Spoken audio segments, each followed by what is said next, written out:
courage is more contagious than COVID. That's why the gatekeepers fear Ice Cube, the profane rapper turned movie mogul turned sports commissioner turned independent thinker. A little more than a month ago, Ice Cube expressed frustration with the gatekeepers, the executives and institutions he believes are colluding to thwart the rise of his basketball league, the Big Three. Via Twitter, Cube announced he would mount a F the Gatekeepers tour of anti-establishment podcasts and alternative media. He initially appeared on the Joe Rogan Experience and Piers Morgan Uncensored. Yesterday, Tucker Carlson released a 22-minute sit-down with America's most wanted rapper. The interviews have been relatively tame. Cube isn't exactly Malcolm X or Thomas Sowell or even Van Jones. The South Central Los Angeles rapper is far more everyman than intellectual firebrand. Plus, his past, how he came to be rich and famous, dispensing lyrical pornography, boxes him in. You can't seize the moral high ground when you're known for threatening to sodomize your former bandmates with no Vaseline. His actions trump his words. An iconic black rapper casually cruising the streets of Compton with Tucker Carlson says much more than Ice Cube could ever articulate. Cube and Carlson disrupt the corporate media narrative that conservative white men are the natural enemy of black men. Since white conservative evangelicals fought to end slavery, bigoted gatekeepers have worked overtime to convince black people that while progressive atheists are the black man's true allies. According to the gatekeepers, Ice Cube is a traitor, a sellout. Before the 2020 election, the actor worked with the Trump administration on the Platinum Plan, an investment strategy directed at black communities. And now the rapper is palling around with Tucker Carlson, a known defender of January 6 protesters.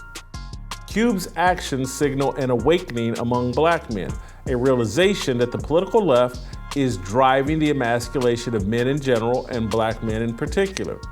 Black rappers, for better or worse, have become the avatar for black male masculinity. It's extremely difficult for corporate media to cast Ice Cube as a racial turncoat. He's not Kanye West. Cube has been married to the same black woman, Kim Woodruff, since 1992. He was a founding member of the rap group NWA.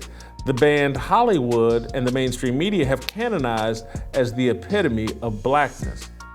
The silencing and shunning of Ice Cube by the political left exposes the real overseers, aka the gatekeepers, the people committed to controlling the thoughts and behaviors of black people. Here, we'll play a clip of Ice Cube talking with Tucker Carlson about being shut out by the gatekeepers. But I've been shut out. You know, some platforms will not have me on. Why?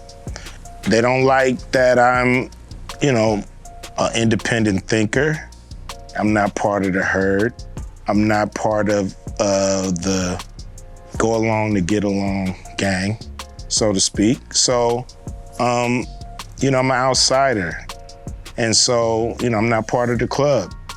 So I have to go places for one that I'm welcome, and where I can voice my opinion without somebody, saying I'm a bad person and that they never want to have me on their platform again. What platforms have banned you? I tried to go on The View. They didn't have me on The View. Why? Well, a few of the guests just really didn't like where I was coming from. So, or a few of the hosts, I mean. So that's what I was told by the producers. I don't know if the producers was just copping out and using some of the hosts to not have me come on and explain myself, but... You'd be a good booking for them. I've been on there before. Yeah. It's just when I've became an independent thinker, when I've, I'm not, I don't follow their brand of politics, I guess. Cube's use of the phrase, "go along to get along, gang," is important. It points to the contagion of courage. Kwame Brown, the former NBA player, coined the term when he trashed Stephen A. Smith, Matt Barnes, Steven Jackson, and corporate sports media 2 years ago. Brown questioned the integrity and honesty of sports media gatekeepers and the legitimacy of left-wing orthodoxy. Brown's courage was infectious. Ice Cube took notice, obviously. No different from Kanye West. West, of course, supported Donald Trump throughout his presidency. Lil Wayne supported Trump. Weezy also rejected the progressive construct that America is ruled by white supremacy. The gatekeepers empowered rappers to promote debauchery, immorality, materialism, and racial idolatry. The gatekeepers may have created Frankenstein, a monster they can't control. Listen to Ice Cube. I think race, it takes up too much space. There's people that we all have in our lives who are same race that we can't stand. And there's people in our lives from other races that we get along with way better. So it's not about race. It's not about color and gender and this and that. It's about who do you connect with? You know, who do you vibrate with? You know what I mean? Who's on the same wavelength? Who wants to be the same kind of person? Who wants to do the right thing when you want to do the right thing? That's who you connect with. So I think a lot of people make a lot of money off of the racists fighting against each other and bickering. And they the ones who push it in our face all the time that we're separate.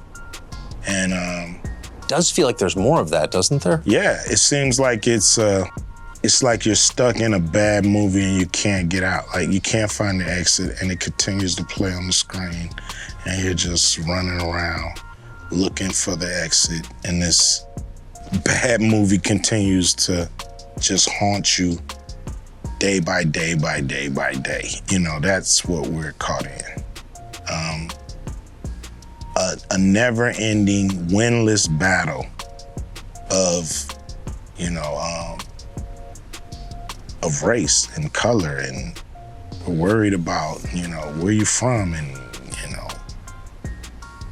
hip-hop. What's great about hip-hop, like, it was a saying in hip-hop, early hip-hop. I think Rakim coined this phrase, it ain't where you from, it's where you at.